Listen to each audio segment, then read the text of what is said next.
안녕하세요. 저는 30대 후반의 남자입니다. 제게는 너무나도 비참하고 원통스러운 일이 있습니다. 그동안 누구에게도 말하지 못했고 저 혼자서만 소갈이하면서 끙끙 앓고 있었습니다. 하지만 많은 분들이 보고 계신 이곳에 제 고민을 말씀드리면 조금이나마 제 마음을 털어낼 수 있지 않을까, 혹은 조언을 얻을 수 있지 않을까 하는 마음으로 사연을 보내게 됐습니다. 지금부터 제 인생 모조리 박살나게 만든 이야기 털어놓을게요. 제 부모님은 젊은 나이에 저를 낳으셨습니다.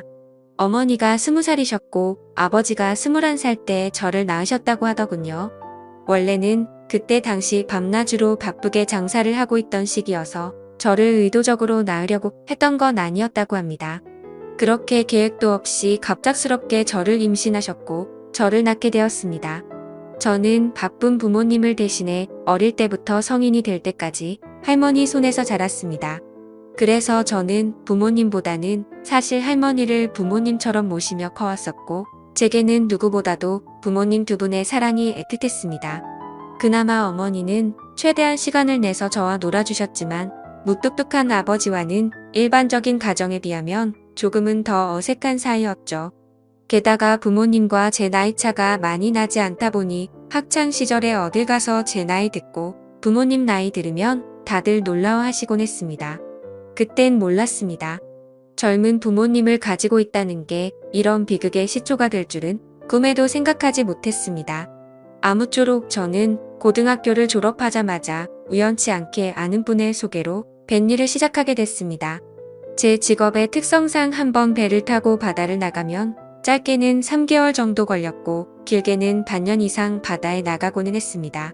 그리고 육지로 들어와봤자 보통 짧게는 2주 안팎으로 머물렀고 길게 있어봤자 2달 정도만 쉬다가 다시 바다로 나갔습니다.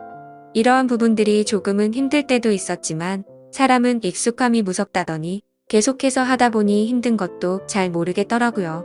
그렇게 남들과는 다른 생활을 극복하면서 지내다 보니 어느새 제가 타는 배 안에서의 직급도 차츰 올라갔고 연봉도 대기업 연봉 부럽지 않게 벌어서 만족하고 있었습니다. 내성적인 성격이었기에 가끔씩 육지로 내려와도 연애할 생각도 크게 나지 않았고 긍정적으로 생각하려다 보니 제 나이대 친구들보다 돈을 훨씬 많이 버니까 그게 마냥 좋았죠. 아무쪼록 월세를 내면서 살 바에는 돈을 꼬박꼬박 모으자고 생각해서 적금을 넣었고 나머지 남는 돈은 부모님께서 사시는데 보태어 쓰시라고 용돈을 보내드렸습니다. 그렇게 시간이 흘러가다 보니 제 나이도 어느덧 20대 중반이 되었습니다. 처음에는 일도 힘들고 생활에 익숙하지 않았던 터라 여자 생각은 전혀 나지 않았는데 일은 눈 감고도 할 정도로 익숙해져갖고 모아놓은 돈만 많이 쌓여가다 보니 그때부터는 많이 외로워지더라고요. 그래서 저는 친구를 통해 소개팅 좀 시켜달라고 하게 됐습니다. 그렇게 육지로 들어올 때마다 소개팅을 받았죠. 근데 항상 문제가 되는 건 다름 아닌 제 직업이었습니다. 항상 데이트를 즐겁게 하다가도 제가 일하는 방식을 들으면 하나같이 여자들은 기겁을 하더라고요. 이해가 되지 않는 바는 절대 아니죠. 한번 육지로 와봤자 길어야 2달만 머무르다 헤어지고 바다로 나가면 길게는 반년 이상을 보내다 오는데 어찌 보면 기약 없이 이런 만남을 이어가야 하는데 문제가 아닐 수가 없었죠. 심지어 군대는 2년 정도만 기다리면 차라리 끝이 있었지만 저는 제 직업을 포기하지 않는 이상 끝이 나지 않는 거였기에 그렇게 기겁하는 모습을 이해했습니다. 그렇게 저는 매번 소개팅에 실패를 하다 보니 아버지께서 보다 못했는지 갑자기 제게 소개를 받아보겠냐고 하시더라고요. 지인분 딸인데 아주 참하고 마음씨도 예뻐서 연락처를 물어놨다고 하셨습니다. 그래서 저는 넙죽 소개를 받겠다고 말씀드렸고 만나게 되었습니다. 처음 만난 그 여자는 아버지의 말대로 외모도 참했고 성격도 좋았기에 저는 첫눈에 반하고 말았습니다. 그래서 기존에 소개받던 여자들과는 달리 이 여자와는 꼭 연애를 하고 싶다란 생각이 컸었죠. 그래서 무식하고 이상해 보일 건 알았지만 제 통장부터 깠습니다. 저는 직업이 남들과는 달라서 제약이 있는 부분도 있지만 나중에 제 가족 다 먹여 살리고 싶어서 이렇게 열심히 일하고 있다고 했습니다. 그러자 그 여성분은 갑자기 웃으시더라고요. 비웃는 게 아니라 첫 만남의 통장을 보여주는 제 모습에 갑자기 너무 귀엽고 웃겨서 웃었다고 했죠. 그 순간 저는 이 여자의 행동을 보고 마음속으로 그린라이트인가? 라는 생각이 들었습니다. 그래서 저는 더 침착하고 조심스럽게 말했습니다. 제가 바다로 나가고 육지에 머무르는 그런 기간들에 대한 얘기부터 시작해서 이것저것 많은 대화들을 나누었습니다. 그리고 제 진심을 알아줬는지 저희는 교제를 시작하게 되었습니다. 남들과는 너무 다른 교제 방식에 미안하기도 했지만 다른 사람에게 참아 보낼 수가 없었습니다. 많이 이기적인 걸 알았기에 제 모든 진심을 다해서 아껴주고 사랑해줬습니다.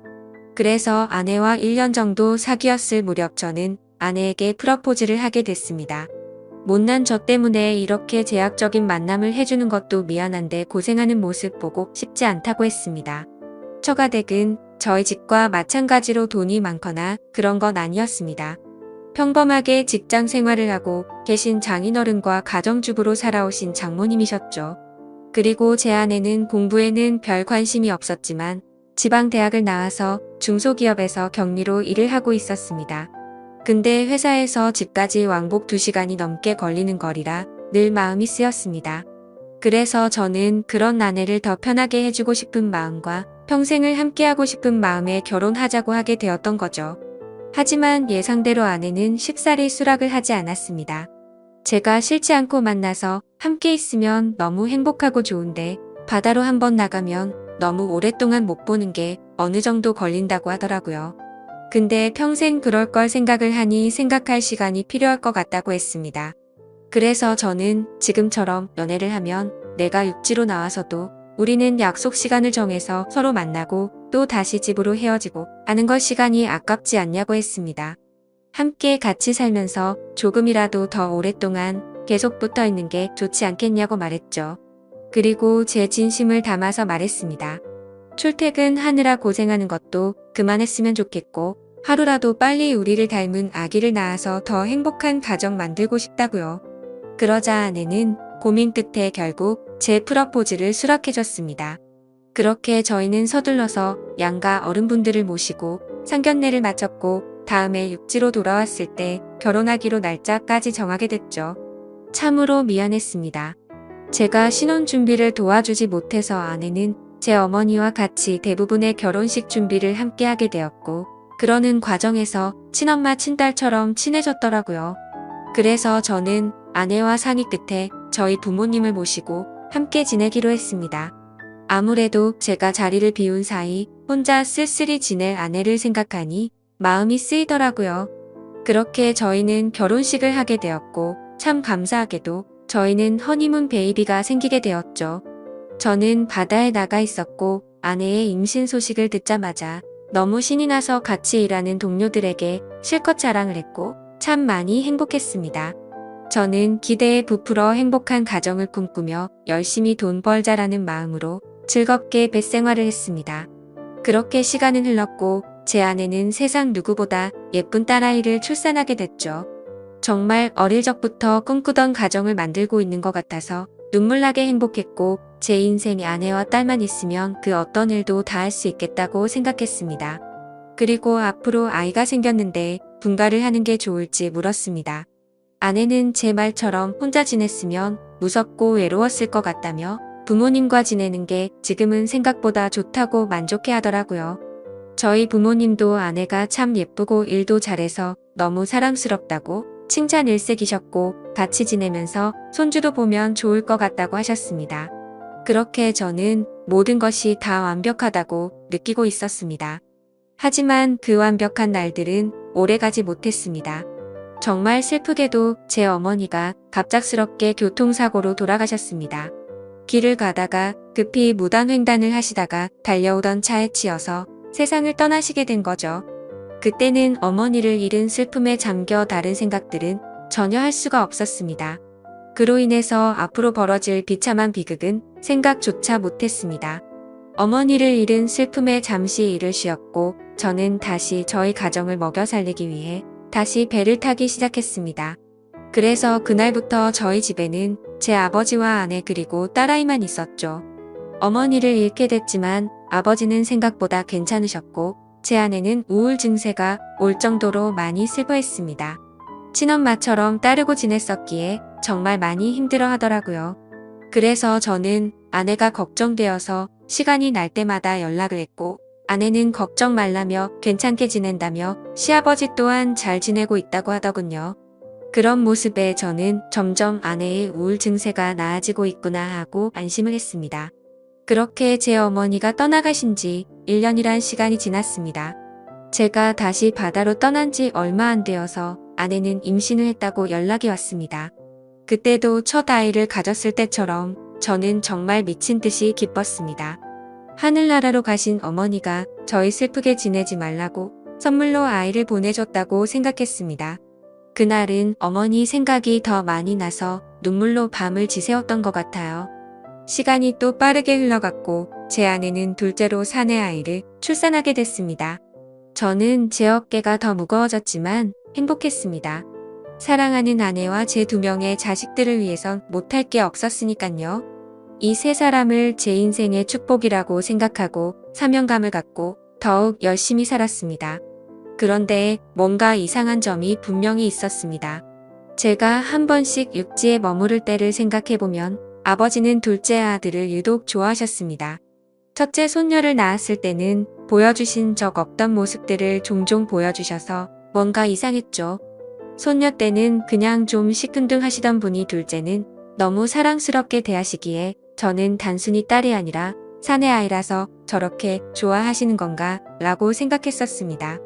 그러던 어느 날 제 인생에서 가장 비참하고 충격적인 순간의 날이었습니다. 날씨가 좋지 않은 바람에 저희는 예정보다 일찍 하선을 하게 되었습니다. 그래서 깜짝 놀래켜주고 싶은 마음에 미리 연락 없이 즐거운 마음으로 집으로 향했죠. 그때 시간은 한창 아이들이 유치원에 가 있을 시간이었습니다. 저는 저를 보고 반가워할 아내를 상상하며 현관문 비밀번호를 누르고 들어갔습니다. 그런데 뭔가 느낌이 쎄하더군요. 문을 열자마자 아내가 반가워하면서 뛰쳐나올 거라 생각했는데 아무 말도 없이 안방에서 조용한 인기척만 들리더군요. 아, 설마 아내가 딴 남자와 불륜짓을 하는 건가라는 생각에 극도로 심장이 쿵쾅거렸습니다. 불길한 예감을 안고 그대로 신발도 벗지 않고 달려들어가서 안방문을 벌컥 열었습니다. 아니다 다를까. 불길한 제 예감은 적중했고 제 예상대로 아내는 바람을 피우고 있었습니다. 근데 더 충격적인 건 진짜 상상조차 못한 현장을 목격했기 때문이죠.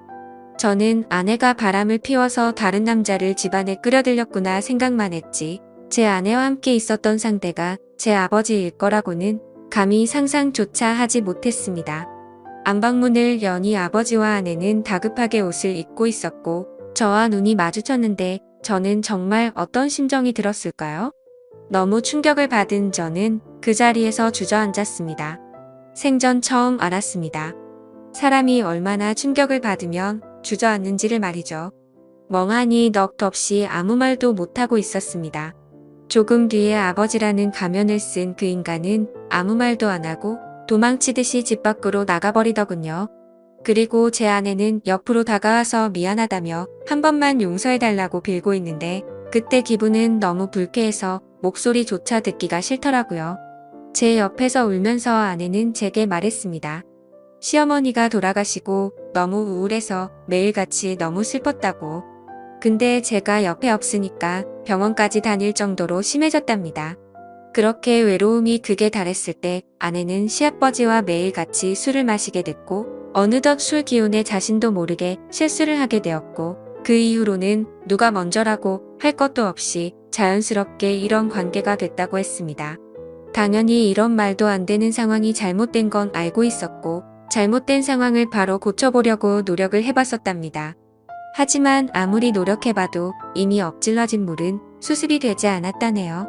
그래서 아내에게 언제부터 이런 짓거리를 했냐고 물었습니다. 시어머니 돌아가시고 6개월 정도 지나서부터였다고 하더군요. 정말 피가 거꾸로 솟는 듯한 기분이 들었고 그 말을 듣자마자 순간적으로 불안한 생각이 스쳐 지나갔습니다. 왜냐하면 아버지가 둘째 아들만을 유독 특별하게 아끼던 모습들이 떠올랐기 때문이죠. 저는 앞뒤 가릴 거 없이 직설적으로 물었습니다. 둘째 아들이 내 아이 맞냐고 하니까 아내는 아무 말도 없이 고개를 숙이고 있더라고요. 제가 빨리 대답하라고 소리 지르니까 아내는 미안하다며 울기만 하더라고요. 니네가 짐승이지 진정 사람이냐며 있는 힘껏 소리를 질렀습니다. 현관문이 열려 있어서 동네 사람들이 수근대면서 쳐다보고 지나가는데 그딴 건 전혀 눈에 들어오지도 않더군요. 저는 그 자리에 더 있다가는 정말 크게 사고를 칠 것 같아서 일단 집 밖으로 뛰쳐나갔습니다. 어떻게 이런 일이 실제로 일어날 수가 있나 생각했고 그 충격은 절대로 쉽게 헤어나올 수가 없더군요. 그래서 며칠 동안 정신을 잃어서 쓰러질 때까지 술을 마시고 모든 연락을 끊고 있었습니다. 그 힘든 와중에도 어떻게 해야 하나 현실적인 생각들을 하게 되더라고요. 이혼을 한다고 하더라도 제가 현실적으로 아이를 혼자 키울 수도 없는 상태였고 그렇다고 배운 게 이것밖인데 지금 하고 있는 직장을 그만둘 수도 없지 않나 생각했습니다. 게다가 제 아내가 몰래 만나던 남자가 무려 제 친아버지입니다. 사실 지금도 아버지라고 적지만 그런 관계라는 게 역겨울 뿐입니다. 아무튼 아버지라는 그 인간은 그날 집 밖으로 나가고 주랭랑을 쳤는지 지금 이 글을 쓰는 순간까지 그날 이후로는 단 한 번도 보지 못했죠. 결국에 며칠 동안 정신없는 시간을 보내다가 역겨운 마음에 차마 돌아가기 싫었지만 현실적인 문제들을 안고 집으로 들어갔습니다. 저를 보자마자 아내는 순식간에 달려와서 제게 무릎을 꿇고 빌었습니다. 제발 한 번만 용서해달라며 시아버지와 그러한 사실들이 동네방네 밝혀지면 자신은 도저히 살아갈 자신이 없다고 하더군요. 2번 다시 이런 일 없을 테니까 용서해달라고 빌었고 현실적으로 제가 어떻게 할 방법이 없으니 일단 당장은 그냥 대충 알겠다고 말했습니다. 사실 그날 이후로 말도 잘 섞지 않았습니다. 말만 용서를 한다고 한 거지 어떻게 용서가 될까요? 아무튼 이제는 제 아들인지 알았던 그 아이는 아들인지 형제인지 알 수가 없는 말도 안 되는 개족보가 되었습니다. 하지만 아무리 괜찮은 척 해가면서 억지로 테이프질을 한다고 이게 메워질까요? 그날 이후 저는 심각할 정도로 일처증이 걸린 것 같았습니다. 하루라도 아내와 연락이 안 되면 극도로 불안해지고 초조해져서 미쳐버릴 것 같더라고요. 그때부터는 제 생활은 엉망진창이 되었고 일상이 파괴되다시피 했습니다. 배를 타고 나가서도 일도 손에 안 잡히고 그때의 역겨운 상상들이 떠오르고 도저히 버틸 수가 없겠더라고요. 결국 끝내 저는 정신과까지 다니면서 약을 먹고 치료를 받았죠. 병명은 공황장애와 폐쇄공포증까지 겹쳐서 생겼다고 하더라고요. 그래서 저는 그날 이후 제가 애착심을 갖고 일하던 뱃일을 그만둘 수밖에 없었습니다. 그렇게 결국 뱃일을 그만두고 먹고는 살아야 했기에 관련 업종의 직업에 취직했고 예전과는 비교도 안 되는 부족한 월급을 받으면서 집으로 들어가 살게 되었습니다. 하지만 지금 생각해보면 제 스스로도 이상하다고 느낄 만큼이나 정신적인 압박감이 심했던 것 같습니다. 아내와는 하루가 멀다 하고 매일 같이 싸우기 바빴습니다. 그리고 제정신을 유지하는 게 싫어서 퇴근하면 항상 술을 취할 때까지 마셔댔죠. 그런 관계를 지속해오다 보니 결국 아내도 참고 참다가 결국 이혼을 하게 되었습니다. 아이들은 아내가 데리고 살기로 했고 저는 너무 괘씸한 아내에게 양육비는 1년치만 주겠다고 했더니 아내는 아무 말도 하지를 못하더군요. 그렇게 저희는 이혼을 하게 되었고 벌써 2년이라는 시간이 지났습니다. 한때는 아버지였던 그 인간은 혹시나 아내한테 찾아가는 거 아닌가 싶어 몰래 아내를 뒤따라 다녀보기도 했지만 그런 건 아닌 것 같았습니다. 이제는 그 인간이 죽었다고 하더라도 전혀 슬플 것 같지도 않고 평생 보고 싶은 생각이 단 1%도 없습니다. 요즘에는 알고 보니 제 아내였던 사람은 아이들 키우느라 일을 하는데 형편이 너무 어려워서 말이 아니라고 하더군요. 지금은 시간이 지나가다 보니 조금은 신경은 쓰이기도 하고 이렇게 제가 행복하게 생각했던 가정이 무참히 끝나버리는 게 맞나 싶기도 합니다. 근데 그런 생각이 들면서도 제 아버지란 인간과 함께 했었던 아내를 죽을 때까지 잊을 수가 없을 텐데 섣불리 판단하는 게 절대로 안 되네요. 여러분들이라면 어떻게 하실 것 같나요? 저보다 인생 경험도 많으시고 훌륭한 분들이 많으실 것 같아서 여쭤보고 싶습니다. 댓글로 생각을 남겨주시면 제가 어떻게 결정할지 큰 도움이 될 것 같습니다. 감사합니다.